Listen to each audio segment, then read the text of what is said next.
Bueno, para que, como ya amenacé el otro día, pues vamos a ver si nos metemos en otros charcos diferentes para ir entendiendo un poco más la enfermedad y a los que la portamos.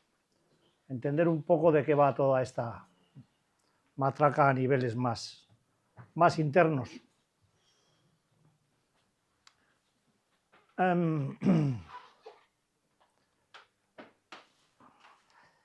A veces, por mucho que uno intente explicar, luego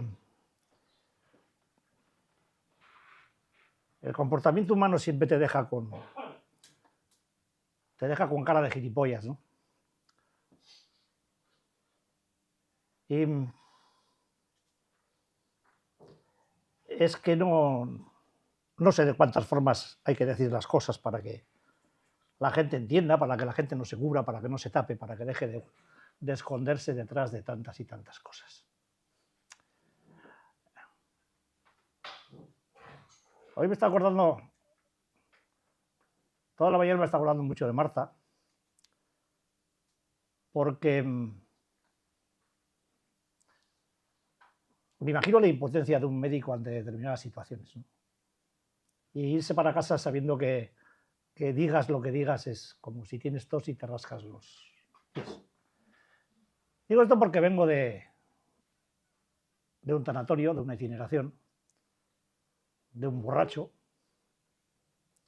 de 63 años, hermano de mi cuñado, del marido de una de mis hermanas, al que conseguí llevar conmigo a un par de meses o 3 en mis principios al sitio donde yo me recuperaba de inicio, pero que no continuó.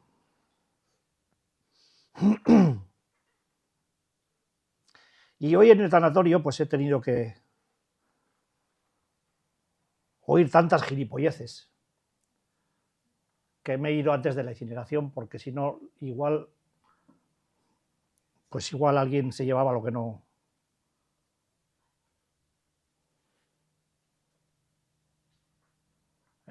Desde él lo ha querido así,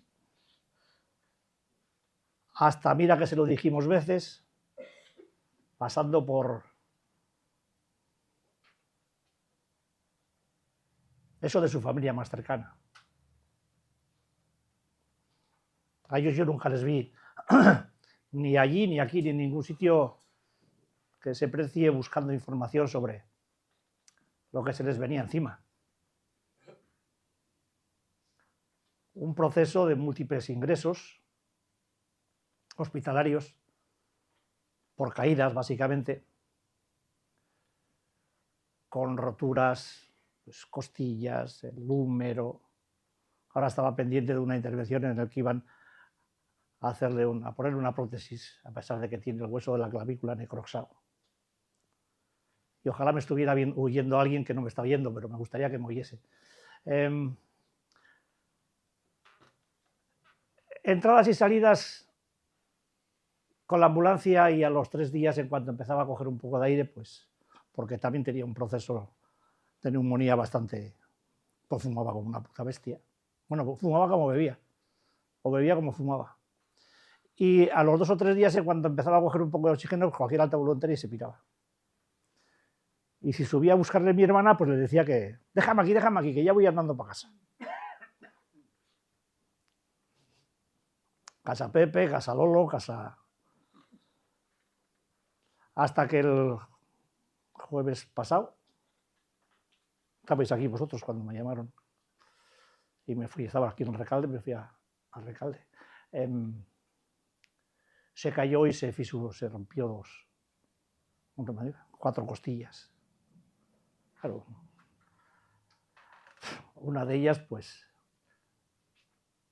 se fisuró por mal sitio y le afectó al pulmón, ya tenía un proceso de neumonía bastante severo, estaba bajo un proceso ya de delirium tremens, porque al poco, en cuanto estaba 24 horas sin beber, ya le empezaban las convulsiones,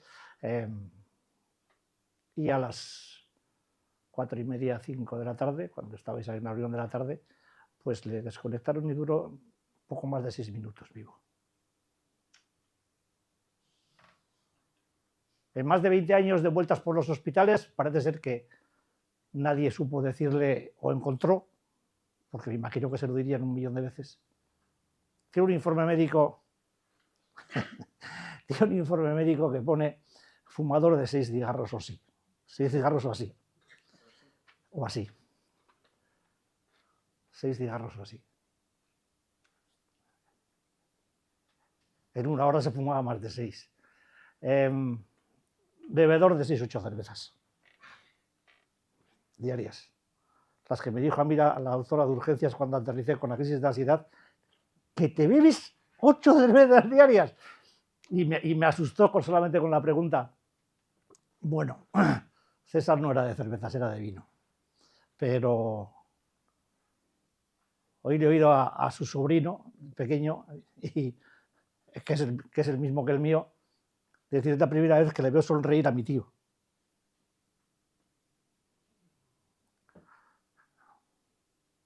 Mi sobrino creía que estaba sonriendo por el gesto de los labios pegados con el pegamento. La primera vez que le veo sonreír, dice el cabrón. Y ya me he ido, ya no he podido más. A las 7 es el funeral. Y bueno, pues hará acto de presencia porque toca, ¿no? Pero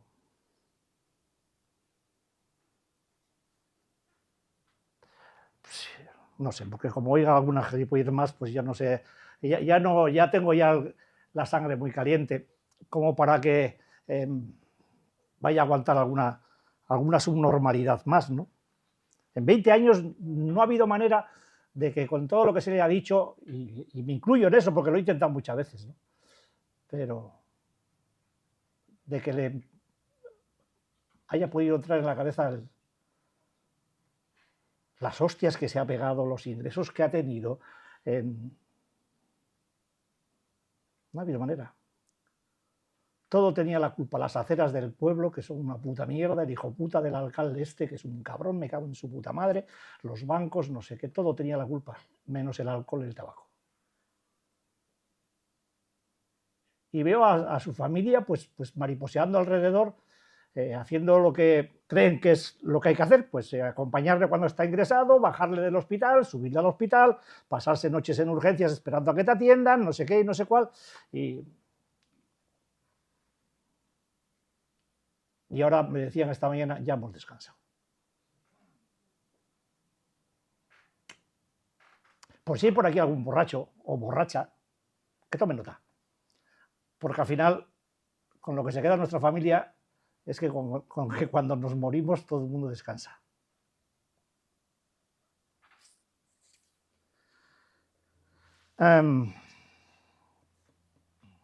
Bueno, ya quedamos por saco, ¿eh?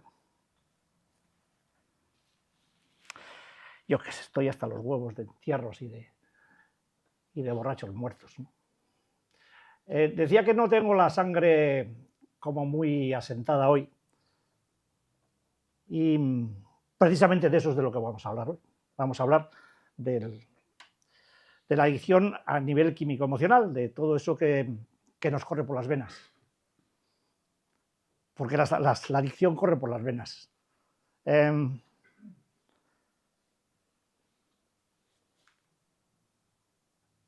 Es decir, hay unas sustancias que se llaman neuroquímicos que tienen que ver con que cuando pensamos, cuando recordamos, pues se producen en nuestro cerebro sustancias neuroquímicas que se trasladan por todo nuestro organismo.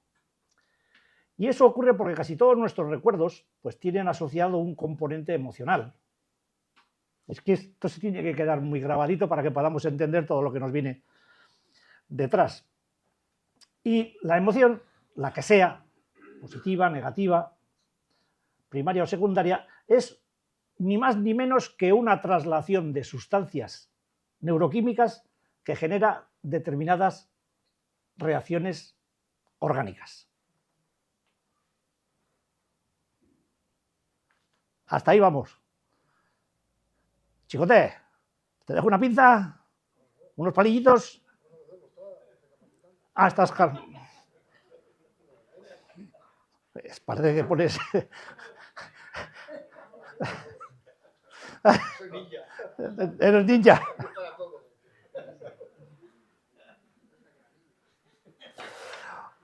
Ahora se llama así. Yo creía, me estoy cayendo de sueño, pero... entonces, para que nos vayamos entendiendo, una traslación de sustancias neuroquímicas por el organismo es lo que se conoce como emoción. Es decir, cuando estamos emocionados, en nuestro cuerpo están pasando cosas. No, es muy conocido, dicho, se nos altera la sangre, ¿no? O estoy en ebullición. Hay muchas expresiones que reflejan claramente esto que la ciencia determina como emoción, ¿no? Es decir, que cuando sentimos, cuando recordamos algo, péptidos, hormonas y neurotransmisores estimulan el cerebro y el resto del cuerpo a través de la sangre. De forma tal que cada pensamiento, al generar una emoción, llega a ser una realidad orgánica sin que intervengamos nosotros en nada de lo que ocurre. Tú puedes estar pensando determinada cosa o tal otra, la que sea, y ese pensamiento puede generar en ti una emoción, y esa emoción se va a transformar en algo orgánico que te recorre tu cuerpo serrano. Bien, ya sabemos que una adicción no solo tiene que ver con sustancias, también conocemos que hay adicciones comportamentales. Por ponerlo de una manera un poco chistosa, pues veamos el caso de una pareja que discuten continuamente y que hacen pues de cualquier chorrada pues una guerra intergaláctica. Detener todo ese tsunami de emociones que perciben tanto el uno como la otra, o el otro, o la otra, o la otra, y el otro, en fin, sea de lo que sea, la pareja que sea, porque como aquí ya no, si son ellas o ellos, o yo qué cojones ella, aquí no sabe nadie lo que, pues eso, pues del tipo que sea, decía que detener ese tsunami de emociones que se generan tanto en la mente como en el cuerpo, no es fácil. Lo que tendríamos que respondernos es por qué sucede esto. ¿Por qué estos dos no pueden dejar de discutir y siguen, y siguen, y siguen, y siguen, llegando incluso en ocasiones a agredirse? ¿Qué coño les pasa? Y la explicación, aunque parezca mentira, pues puede ser que estar mal los hace sentirse bien. Ya sé que suena ilógico, pero es que están tan mediatizados, tan enganchados a la química que segregan sus conflictos, que son adictos a ella. Eso que se genera en cada bronca, todo ese tsunami de emociones que son sustancias que recorren su organismo, se han convertido adictos a esa situación orgánica de neuroquímicos corriendo por su cuerpo les genera ya una necesidad. Y eso es una adicción con todo lo que conlleva, dado que cada vez necesitan más.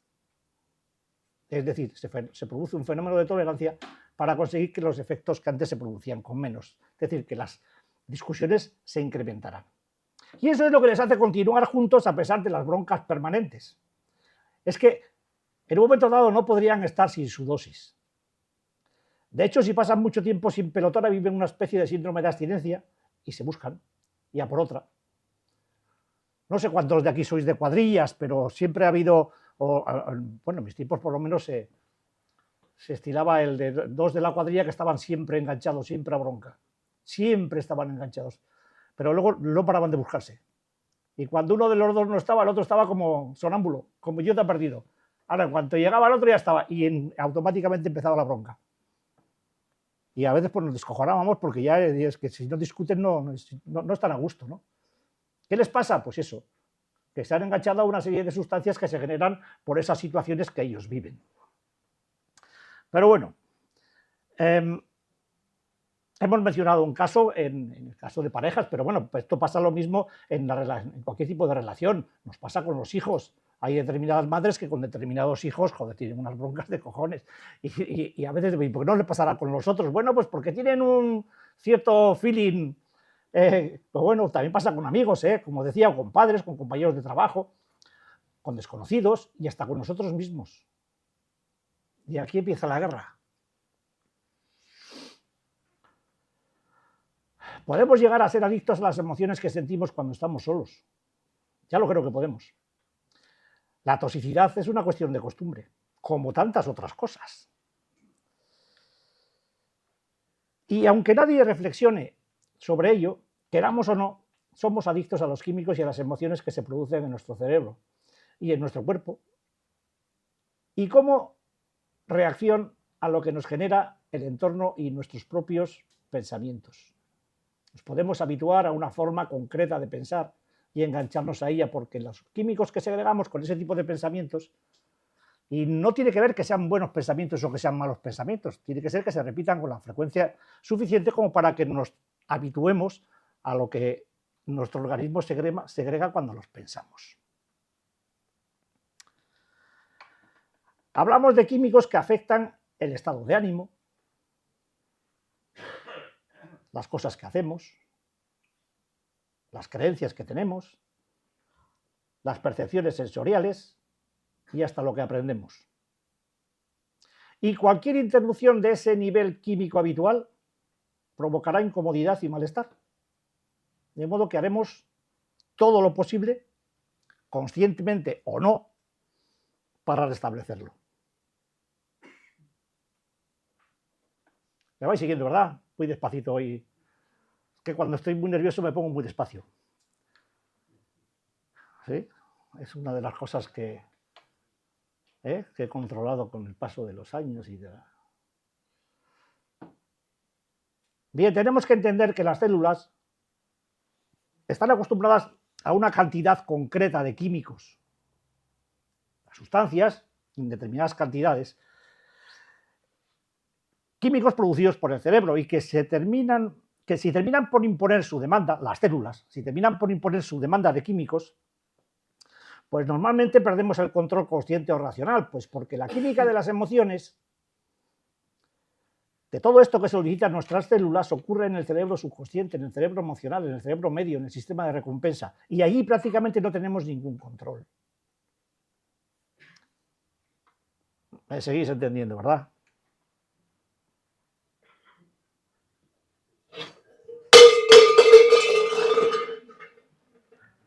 Hola, buenas tardes, me llamo Josian, soy alcohólico, no consumo.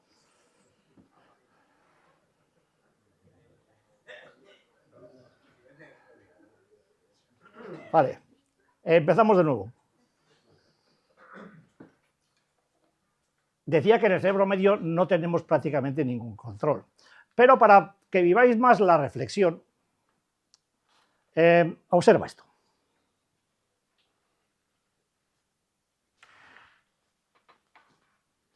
Piensa si quieres pensar. O siente si quieres sentir. O por lo menos escucha. Ponte en el momento ese en el que te empiezas a agobiar. ¿Estáis agobiados? ¿Queréis agobiaros un poquito? ¿Os agobio un poquito? Bueno, allá hostias. Ponte en el punto ese en el que te empiezas a sentir incómodo. A agobiarte. Pensando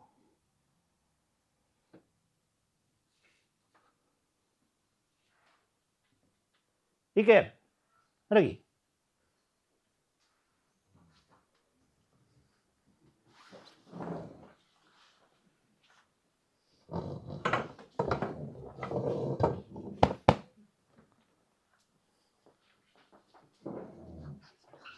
Y ahora si tienes huevos te sientas como estabas allí. Verás cómo te los pongo.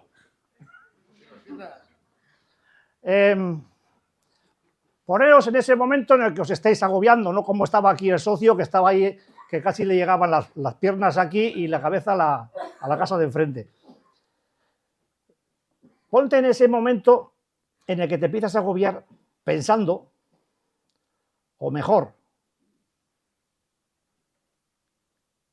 temiendo que los que están cerca de ti no piensen de ti lo que tú quieres que piensen. ¿Me seguís, no? Ponte en ese momento en el que empiezas a temblar por si los que tienes cerca no piensan lo que tú quieres que piensen de lo que estás pensando. ¿Cómo puedes pensar eso de mí? ¿Cómo sabes tú lo que estoy pensando? ¿Por qué piensas eso? Y a lo mejor nadie te ha dicho nada, pero tú ves una mirada que te indica que esa persona está pensando algo que a ti no te gusta, porque no piensa lo que tú quieres que piense de lo que tú estás pensando. ¿Me seguís siguiendo? Sí, ¿no? Y te incomodas y te pones nervioso o te pones de mala hostia porque dices, pero ¿cómo puede pensar eso de mí? Fíjate, si no te ha dicho nada. Ya, pero es que tú ya estás viendo su cara y como eres un poco premonitorio, pues dices, joder, pues no me gusta nada la cara que está poniendo este hijo puta. No está pensando algo que a mí no me gusta que piense de mí. Ponte en ese momento en el que empiezas a agobiarte o tienes miedo de que no piensen de ti lo que tú quieres que piensen sobre lo que dices.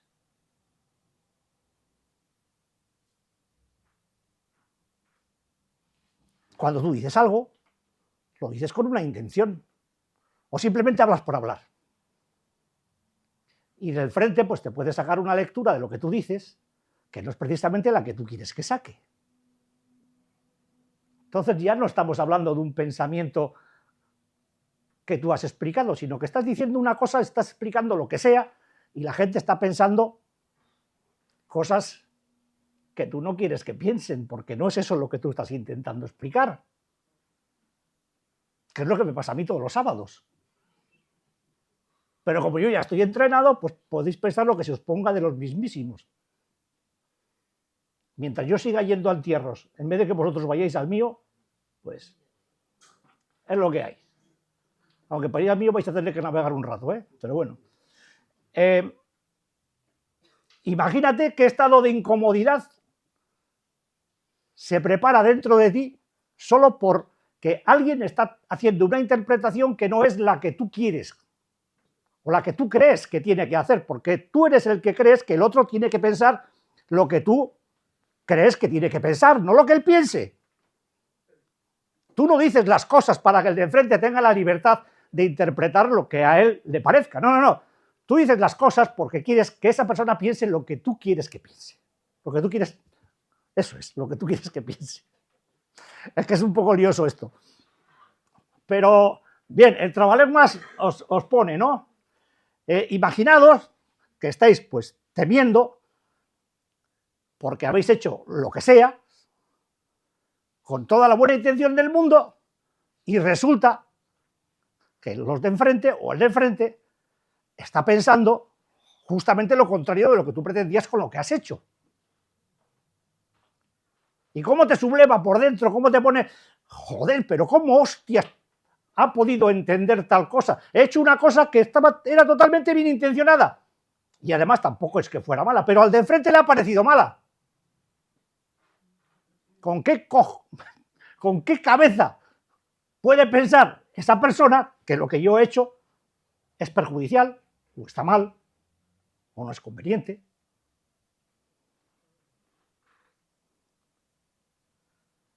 Y ahora piensa que a lo mejor no está ocurriendo nada de lo que tú estás pensando, que el otro está pensando. Simplemente tú estás haciendo una lectura subjetiva de lo que tú percibes que piensa el otro. Y el otro está pensando, a ver cómo cojones tú puedes estar pensando semejante cosa de lo que él piensa. Y entonces es cuando yo digo que la gente que mejor se comprende es aquella que cuando sin comprenderse, comprende que no se comprende. Sí, ¿no? María que dice que sí. ¿Qué está pasando? Porque ahora os hace mucha gracia, pero cuando queréis explicar una cosa y estoy yo enfrente y pongo mala cara,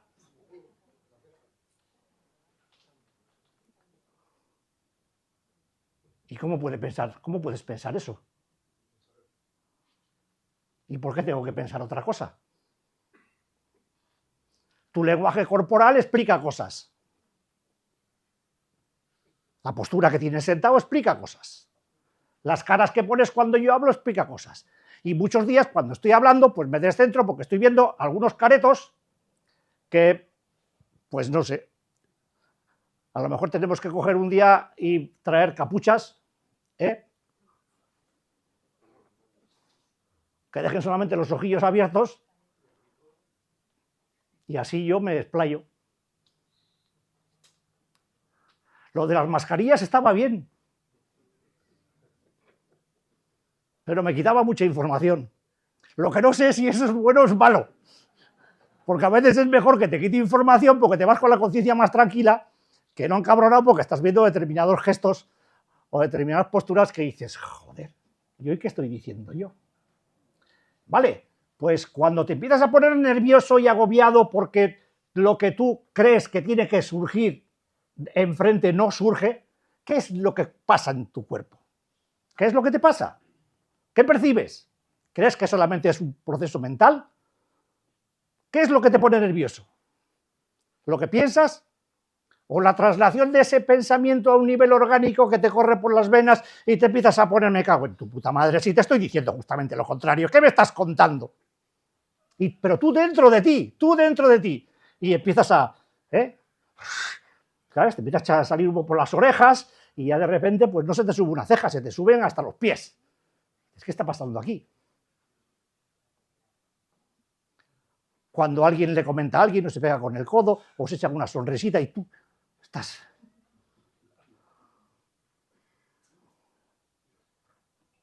Por eso os voy a dar un consejo por si algún día tenéis que hablar en público.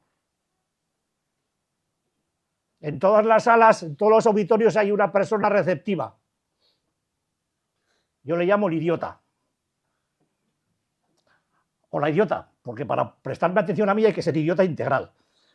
Entonces yo me fijo en esa persona y ahora cuando mire a alguien no penséis que estoy pensando que sois idiotas.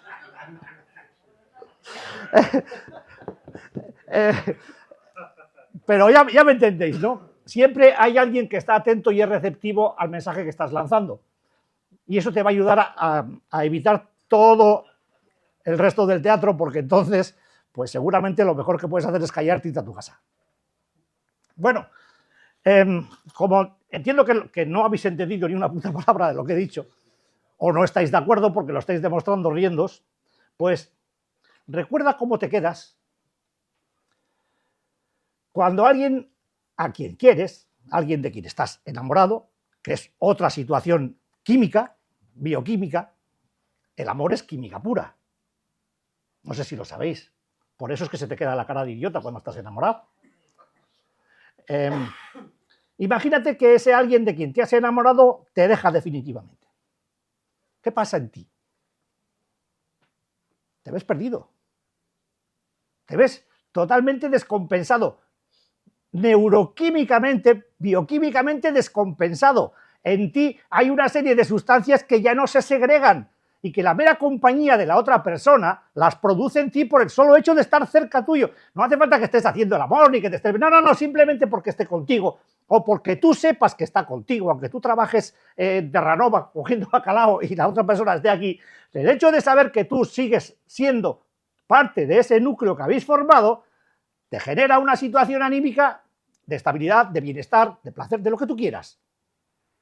Luego, bueno, cuando vengas de Terranova, pues imagínate la que se lía, ¿no? Pero en principio, imagínate que esa persona, cuando llegas de Terranova, te ha dicho que agur benur, que nos vemos en el tour. Pues cosas que pasan. El amor se acaba, el otro se enamora de otra, la otra del otro, el otro de la otra del otro, el otro del otro, y al final, pues bueno, pues, ¿qué te pasa? Que te falta algo. Vaya si te falta. Ya no tienes quien te haga sentir y generar esa intensa y concreta química interna que se llama amor. Uno de los procesos bioquímicos más fuertes de la naturaleza. Es química, pura química. Y te lo digo mejor, cuando se acaba la química, se acaba el amor. Ya está, estás con una persona con la que has disfrutado, pues porque el solo hecho de estar con ella te llenaba de alegría y te hinchaba todo. Y de repente eso se acaba porque ya pues estás con esa persona y ya no te hincha nada, Anita. No te hincha nada más que nada. Entonces, ¿qué pasa aquí? Pues que se acabó la química, se ha acabado la química. La química del amor es muy poderosa. En la Edad Media era para toda la vida. Sí. Lo que pasa es que la media de edad de la Edad Media, pues...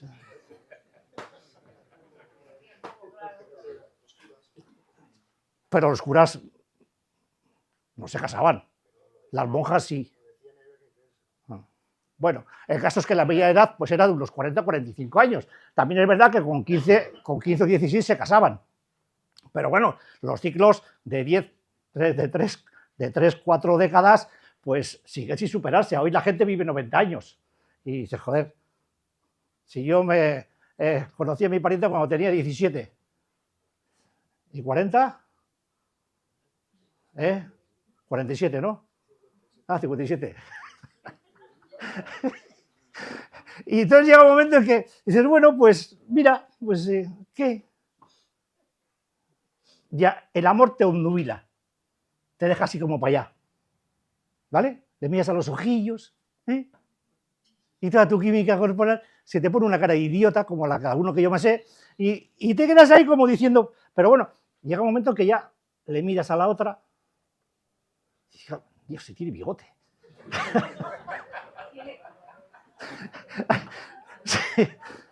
Sí, mal le huele el aliento, joder. Buah, y el sobaquillo, chica, ¿por qué si te duchas de más? Y, en fin, ya empiezas a percibir química, olores, química, que antes no percibías.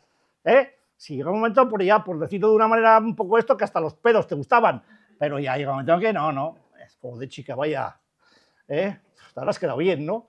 Y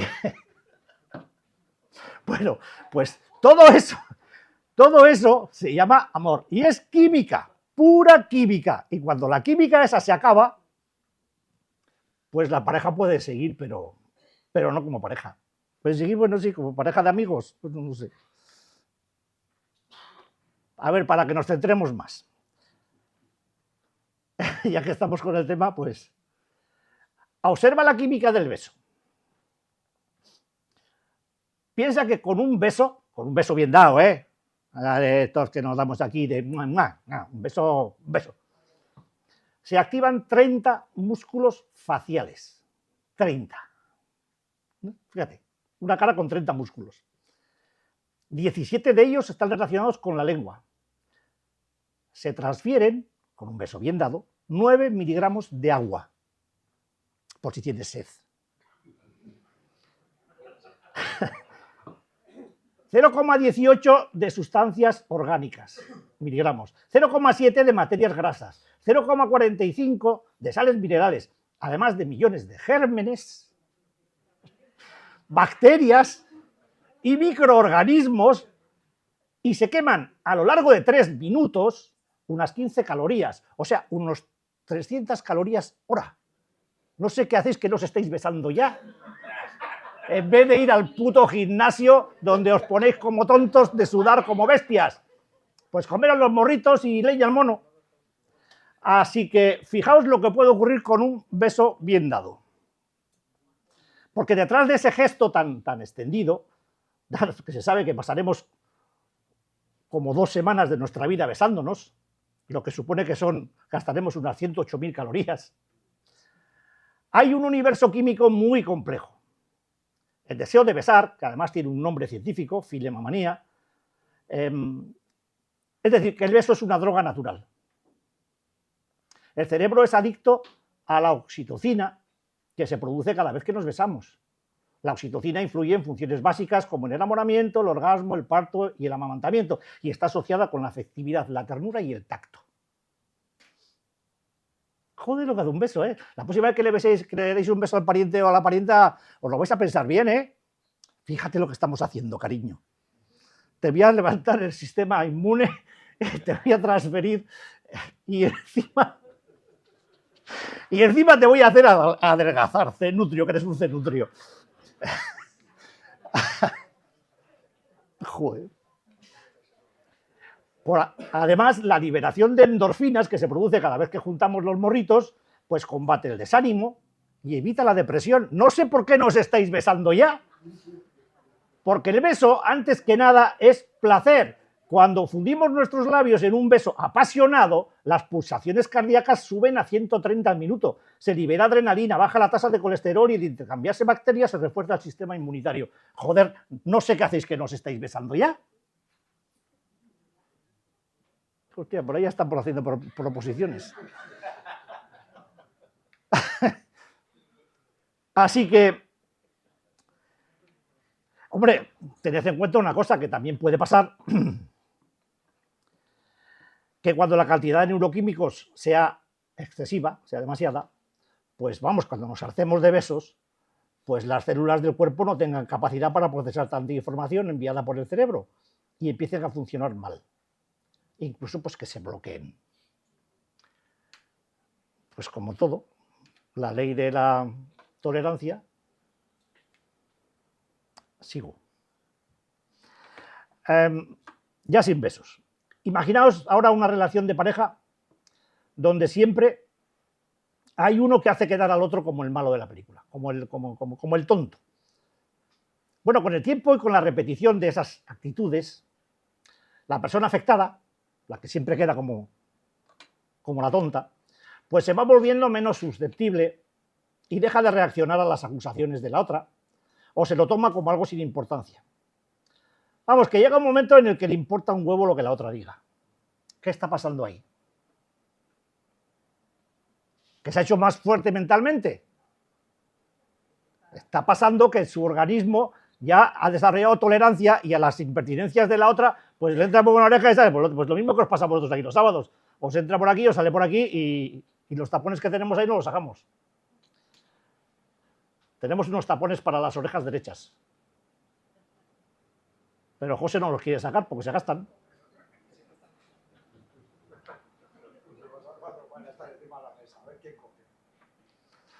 Bueno, pues para que lo entendamos, nos preguntaríamos qué es lo que está pasando en el organismo de la persona esta, la aguantador o la aguantadora, para que lo que de inicio le producía irritación o malestar ya no le produzca efecto, o casi no le produzca efecto. Y es lo que estamos explicando, que las células pierden sensibilidad. Por tanta repetición se han acostumbrado a determinados niveles y necesitan más de las mismas sensaciones para volver a provocar en el cerebro una reacción como la de antes. Es decir, para que el cerebro produzca otra gran cantidad de neuroquímicos. Y esta es una de las bases de cualquier adicción, el desarrollo de la tolerancia. ¿Nos vamos centrando? Vale.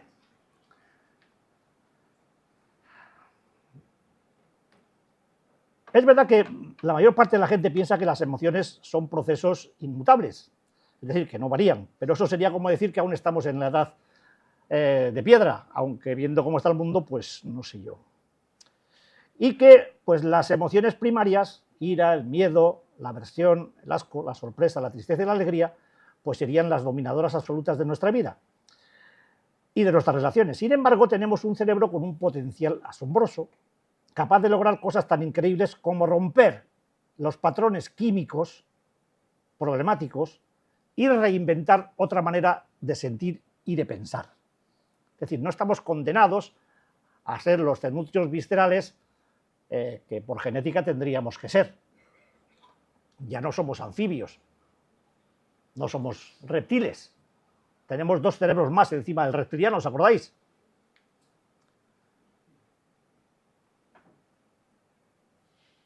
Por tanto, utilizar el cerebro consciente, entrenarlo con frecuencia y con tenacidad, es la indicación adecuada para mejorar nuestra calidad de vida y superar la adicción. El consumo de la sustancia o la conducta adictocompulsiva y la autodestrucción no son más que la última etapa de la manifestación evolutiva de la adicción. Es decir, nuestra neuroquímica ha cambiado. ¿La podemos revertir? Bueno, el otro día terminaba con una pregunta, la explicación del sábado terminaba con una pregunta. ¿Hasta qué punto puede ser reversible la situación? Bueno, cuando comprendemos la razón o la raíz del consumo y del comportamiento adictivo o de las actitudes de autodestrucción, pues podremos entender el problema de base y lograr que bien sea que seamos adictos químicos, conductuales o emocionales, asumir la posibilidad de cambio y de mejora permanente se tiene que producir. La segregación neuroquímica es la clave del proceso de la adicción emocional y de todas las adicciones. Si entendemos que la raíz es esta, tenemos que posibilitar los cambios. Lo hemos dicho 1.000.000 de veces, la ley del uso. Generar nuevos circuitos mediante el uso. Vale. Como ya veo que lo sabéis, pues. A ver si consigo explicar toda esta matraca bien para que se nos quede grabadito en la... Porque a veces nos preguntamos por qué hacemos lo que hacemos, por qué somos como somos, por qué pensamos como pensamos, por qué sentimos como sentimos. Y buscamos una especie de, no sé, una serie de explicaciones etéreas, de cosas muy extrañas, que tienen una explicación bastante lógica. La clave adictiva emocional empieza con una carga, la que sea, leve o grave, emocional que provoca incomodidad. Hemos recibido un impacto del medio, de alguien nos ha dicho algo, alguien ha mirado, hemos tenido un disgusto, lo que sea. Esa carga emocional nos provoca incomodidad. Lo que hacemos acto seguido es tratar de eliminar la incomodidad. ¿Cómo? Pues racionalizando el asunto y buscando una solución. ¿Por qué me ha resultado a mí incómodo que alguien me diga esto, una inconveniencia, o que alguien me haya mirado de tal o de cual manera? Entonces intento racionalizarlo. Eso no va a cambiar la mirada de la otra persona ni lo que me haya podido decir o hacer, pero yo voy a intentar que eso no me afecte tanto, porque ese hecho a mí ya me ha producido esto que yo he llamado incomodidad, que no es más que una serie de neuroquímicos que van recorriendo mi organismo de una manera que me hace sentirme mal. Es decir, mi nivel neuroquímico ha variado, porque alguien ha dicho, o ha hecho, o me ha dicho, o me ha mirado, o me ha sugerido, o no sé qué, o porque ha pasado algo en mi entorno que ha cambiado toda mi neuroquímica habitual. Cuando yo estoy tranquilo, cuando yo estoy relajado, que no es nunca, pero bueno, vamos a suponer que lo estuviera, pues tengo un nivel de neuroquímicos en mi organismo que hacen que esa situación a mí me haga disfrutar de estar tranquilo. Si mi situación natural es estar nervioso, también tendré un nivel de neuroquímicos concreto, el que sea. Cuando ese nivel se altera, es porque pasan cosas. Y esas cosas hacen que ese nivel mío se altere, cambie, y con él me altere y cambie yo. Bueno, entonces intento buscar una solución racional a base de, pues esto de mi cabeza, ¿no? Suele pasar que esa solución muchas veces está fuera de mi alcance y eso me genera frustración.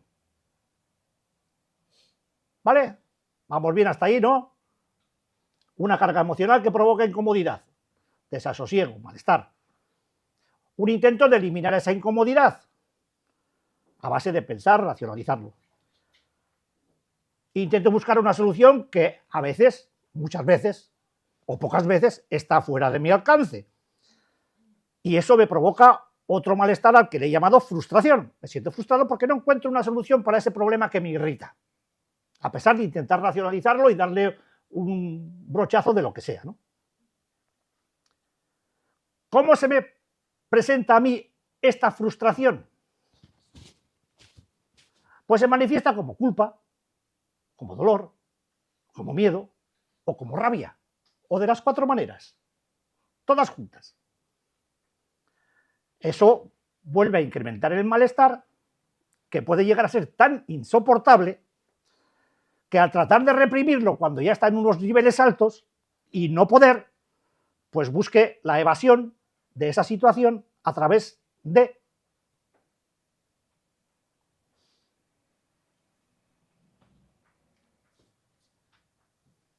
en el gimnasio, besándome con la novia, consumiendo, apostando, como sea. Ese es el proceso de la clave adictiva emocional, el intento de una solución neuroquímica mediante alguna clave que consiga alterar ese proceso sin que uno padezca daño.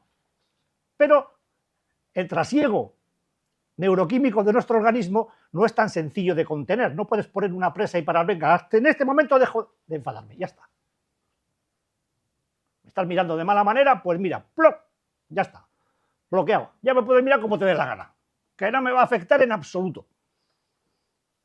En una persona hipersensible e hipersusceptible, estas cosas pues son muy difíciles de contener.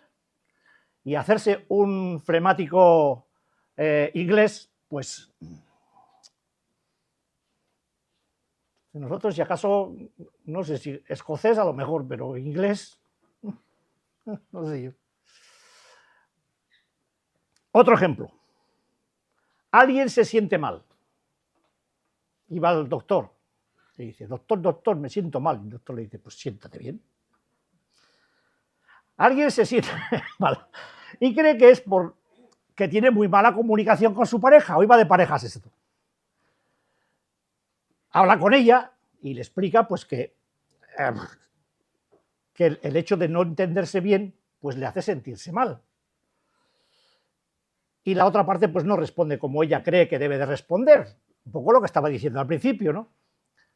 Se ha generado una situación de tensión y resulta que cuando yo te explico que hay una situación de tensión y que no nos comunicamos bien, pues tú me respondes pues que me vaya a planchar vacas o que qué tonterías estás diciendo, tonto el culo. A ver, son imaginaciones tuyas. Con lo cual, pues la cosa todavía pues empeora, ¿no? Y produce un estado emocional todavía pues que incrementa el coraje, que incrementa la frustración, el dolor, en fin. Y al ver que ese intento de solución no funciona y que la presión o el malestar que padece se incrementan, pues busca algo que consiga remediar ese estado de malestar emocional.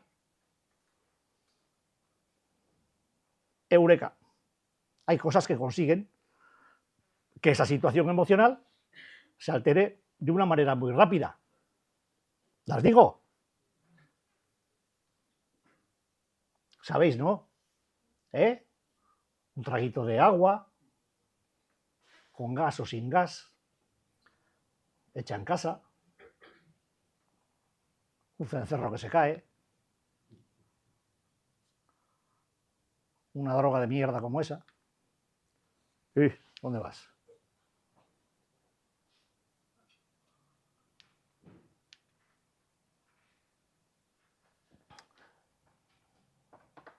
Entonces, nos metemos en materia. ¿Qué es lo que hay detrás de toda clave adictivo-emocional? Y esto es lo que más le suele gustar a la gente cuando lo digo. La búsqueda de solución de un conflicto interior no resuelto.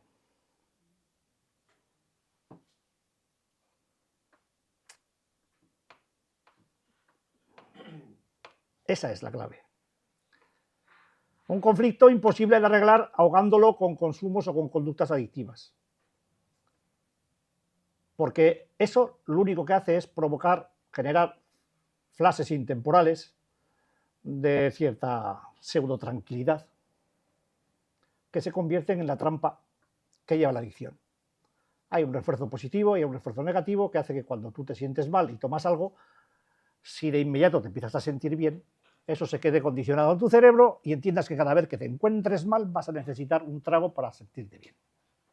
Y ahí es donde empiezan los problemas, porque eso funciona y funciona de maravilla, hasta que se da la vuelta y deja de funcionar, claro, pero entonces ya suele ser demasiado tarde.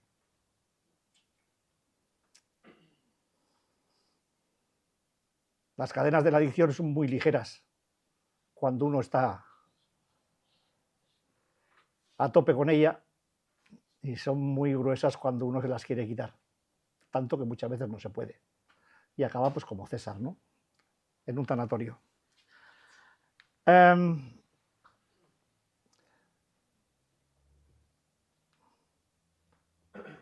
¿De qué se compone la clave adictiva emocional? Pues la clave adictiva emocional se compone básicamente de obsesiones. En el caso en el que se concentra en lo que hacen, dicen o piensan los demás, que es lo que empezaba a decir cuando Yo pensaba que tú pensabas que... Entonces, de obsesiones, por un lado, cuando se focaliza sobre los demás, y de culpa, como sentimiento de no estar a la altura, de no hacer bien algo, de no ser suficientemente inteligente o atractivo, o lo que sea, cuando se concentra sobre uno mismo. Por tanto, las claves que componen la clave adictivo emocional son las obsesiones y la culpa. Dad un repaso a vuestro sistema emocional y mirad a ver cómo andáis de obsesiones y de culpa en vuestra vida. He dicho culpa, no responsabilidad, culpa. Entonces, punto siguiente del programa. ¿Qué es una conducta adictivo emocional? Pues es una conducta reactiva a la emoción, una reacción emocional, que no deja prácticamente ninguna posibilidad para pensar sobre lo que sea que uno vaya a hacer antes de hacerlo. ¿Sí? Hacer antes de pensar, hacer antes de reflexionar, ser demasiado amigdalar y un poco prefrontal. ¿Lo digo de más maneras? Ser visceral, no reflexivo. Ser impulsivo, no reflexivo. Esta es la clave.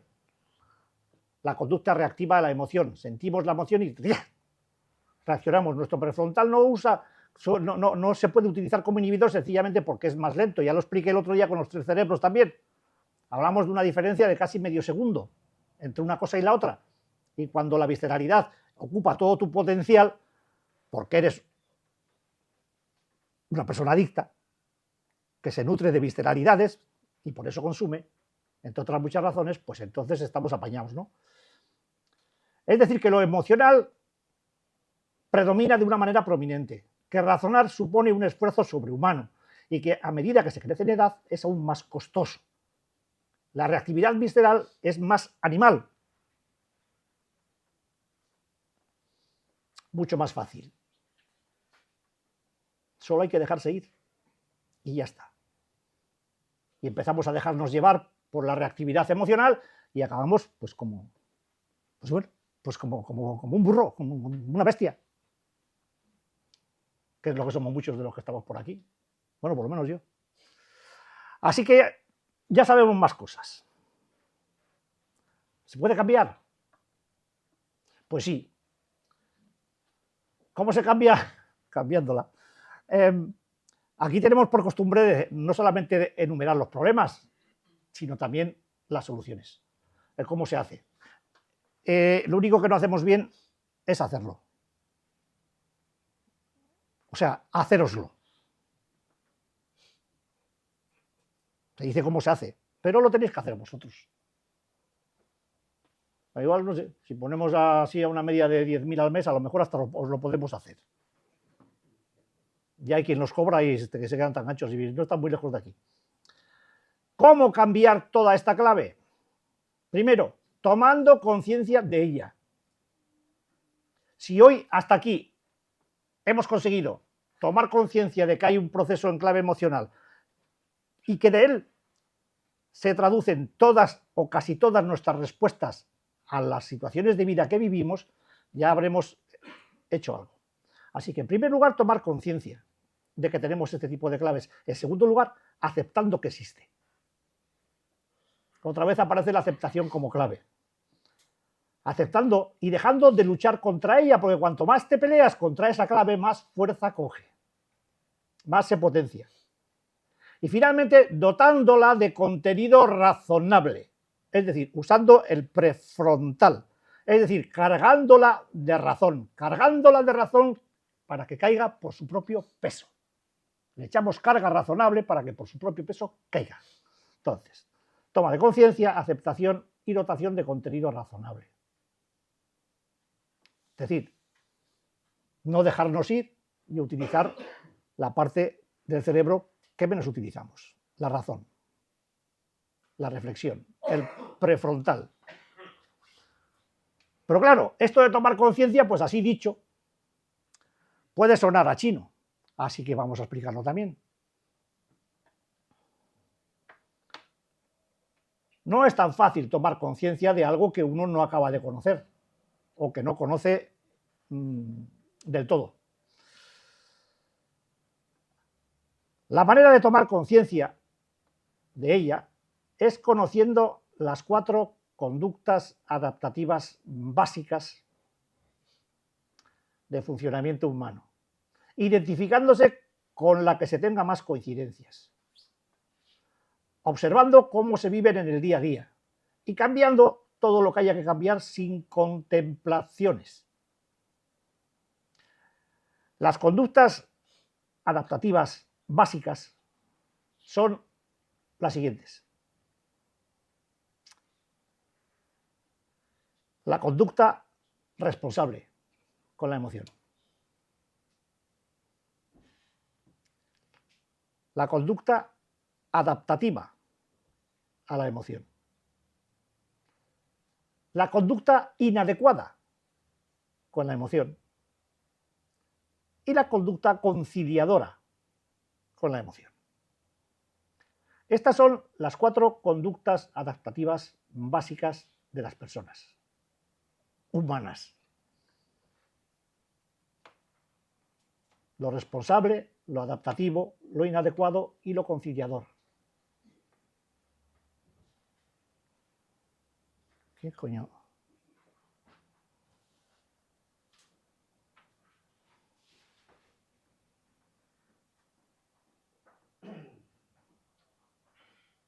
A ver si no va a tirar el chiringuito el chaval.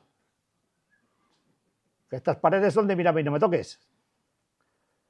Bueno, entonces, como se os ha quedado la cara así un poco circunspecta con este tema,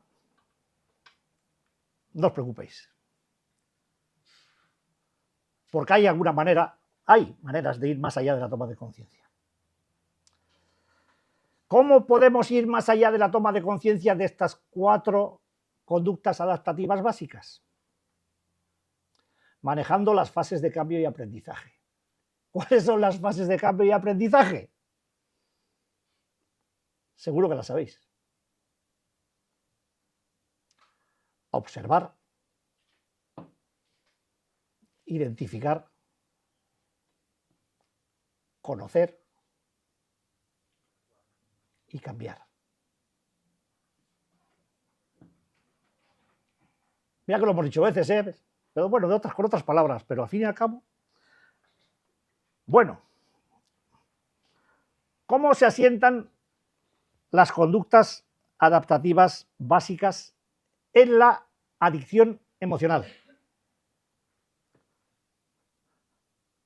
¿Sabéis quién es esa que está ahí? La Yolandita dando clase en la Facultad de Enfermería de Donosti.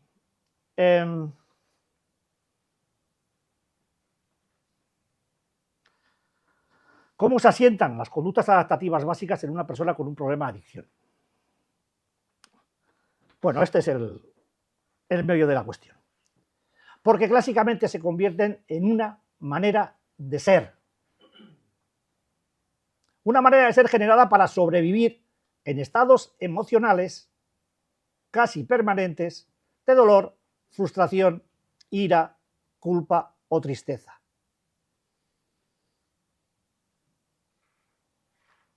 Navegando como se puede entre los parámetros de las conductas emocionales adaptativas básicas, que son las ya mencionadas y que vamos a ver en el contexto de normalidad y de adicción, o anormalidad funcional emocional, que también se le puede llamar así a la adicción. Esta semana pasada he recordado una situación emocional que me ocurrió hace muchos años. Bueno, no me ocurrió a mí, le ocurrió a la madre de mis hijos, en una situación de... Ella tiene un hermano, un único hermano, y desde que pasamos el siglo, pues no se ha vuelto a saber de él, se rompieron las relaciones sin ningún tipo de explicación de ninguna clase. Y después de, no sé si 3, 4, 5 años, que no tengo clara cuánto tiempo pasó, pues llegué un día a mi casa y me encontré con que la madre de mis niños estaba totalmente descolocada, totalmente, con la cara totalmente fuera de lugar. Pues le pregunté qué le pasaba y me dijo que es que le había llamado su hermanito del alma, y como hacía ya pues, unos años que no había habido señales de vida, pues se quedó totalmente bloqueada. Le pregunté si le había dicho alguna inconveniencia o si le había, yo qué sé, que le habría dicho cualquier burrada, y me dijo, no. Me ha dicho qué mal estamos y ha colgado el teléfono.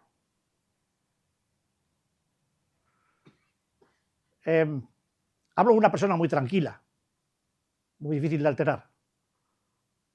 Bueno, lógicamente, viviendo conmigo tiene que ser muy difícil de alterar. Pero estaba totalmente traspasada por la situación, no podía con ella. Y pasó 2 o 3 días, pues, fuera de sitio. Es que no pegaba pie con bola.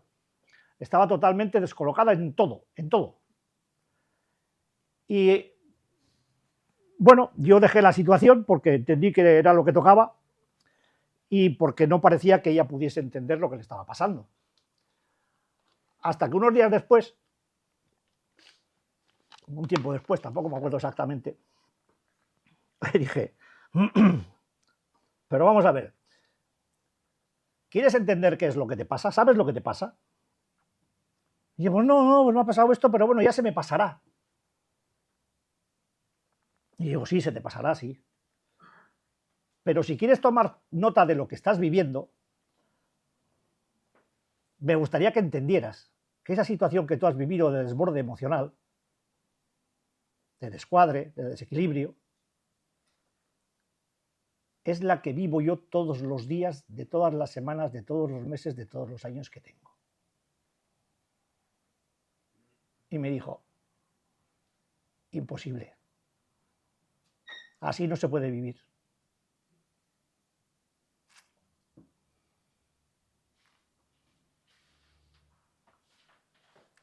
No se lo creyó. De hecho, sigue sin creérselo.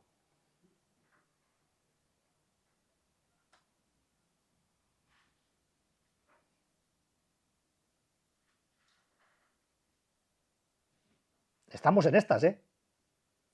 Estamos hablando de un proceso en el que el dolor, la frustración, la ira, la culpa y la tristeza se asientan de tal manera en el sistema emocional de una persona que tiene que sobrevivir como puede entre esos parámetros.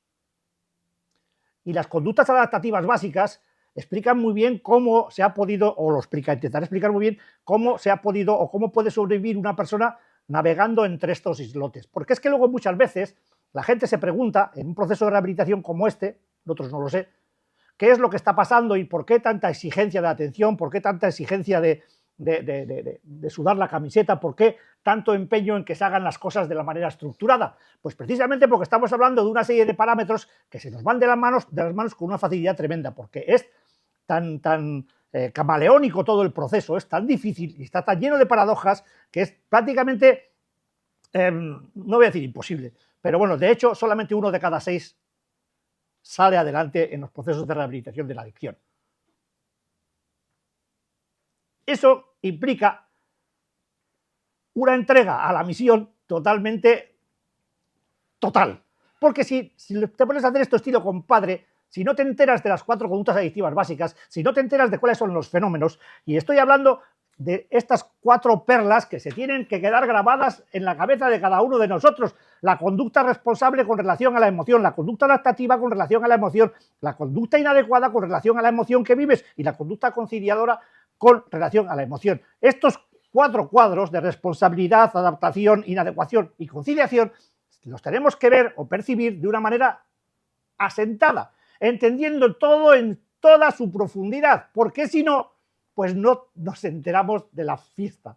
Y ocurrirá que seguramente cuando acabe hoy, dentro de 10 minutos más o menos, pues gente que está aquí, el sábado que viene no vendrá. Y como no vendrá, pues no acabará de entender el desarrollo de todo este tema. Y luego se preguntará por qué no vino. Bueno, pues estará trabajando, estará, pues cuando no se puede, no se puede. Pero bueno, yo quiero desmenuzar todo este cuadro para que se empiece a entender de una manera intensiva. Podemos empezar con la conducta responsable, que para eso estaba la primera, ¿no? Fijaros que vamos a hablar en el término normalizado y en el término adictivo. La conducta responsable es un proceso que empieza más o menos a los 4 o 5 años de edad. muy bebitos, los chavales ya se les ve que va a ser un niño responsable y todas esas cosas. Como yo era con 4 años, era un tipo responsable. Me montaban en un burro y me mandaban por la noche desde Trujillo a mi pueblo, 11 kilómetros, entre encinares, por unos encinares llenos de culebras, con la pasta de la recaudación de la cantina de mi abuelo en la feria de Trujillo, con 2 cojones. Comienza a los 4 o 5 años de edad. Las personas responsables son aquellas que asumen la responsabilidad ambiental y la coherencia de la familia. Son pocos los que se hacen un poco el cargo de toda la situación de la casa, ¿no? Le suele tocar normalmente a los hijos mayores, a los primogénitos. Y ocurre que ser responsables pues les proporciona estabilidad. Hablamos de personas muy organizadas, que saben planear y manipular, cumplen metas accesibles y realistas, pero necesitan conseguir cosas para tener sensación de logro. A partir de aquí os voy a empezar a hacer trampas. Y lo voy a hacer para que no os enteréis de una puta mierda. De manera que acabéis dependiendo emocionalmente de mí como del aire que respiráis. No vais a coger una bocanada de aire sin pedirme permiso. Ni comer una puta patata frita light.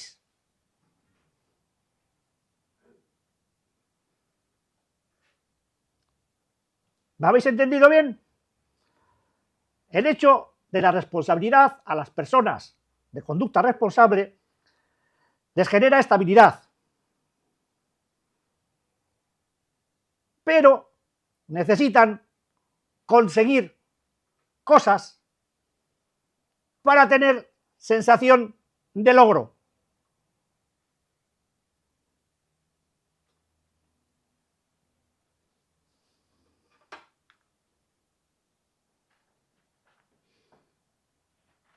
La conducta adaptativa también empieza, adaptativa, desde los 4 años de edad. Estas personas no pueden responsabilizarse de sí mismas, aunque sí de los demás, aparentemente. No impiden situaciones, dejan que sucedan las cosas para poder solucionarlas. Curiosamente, cuando están en familia no parecen pertenecer a ella. No parecen darse cuenta de los conflictos que generan.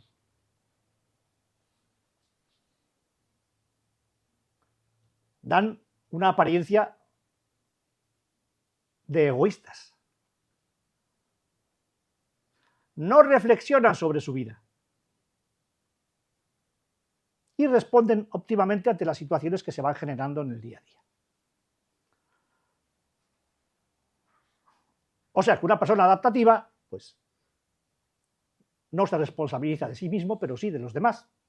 Es una persona entregada. Cuando están en casa, pues no parece que sean de la familia. Y nunca se paran a reflexionar sobre su vida. Hablo de personas normales, ¿eh? Es decir, los no adictos que estéis por aquí, os podéis dar por aludidos. Las personas con una conducta inadecuada desorganizan su propia vida y la de los demás.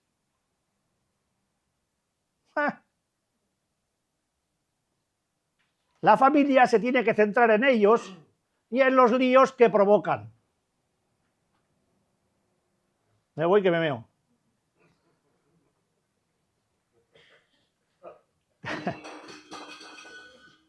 Ahora no he sido yo, ¿eh? Podéis seguir con los ojos cerrados. Ahora que no me acusen a mí, que el cencerro está donde Anita. Tienen una autoimagen de poca valía.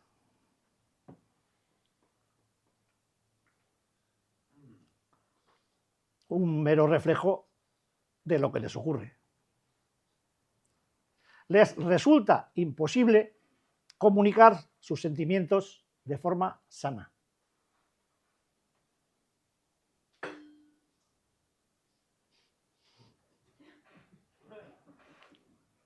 Buscan una atención desmesurada y desviar la atención a otros problemas. Son incapaces del desapego y de centrar su atención en algo que no sean ellos mismos.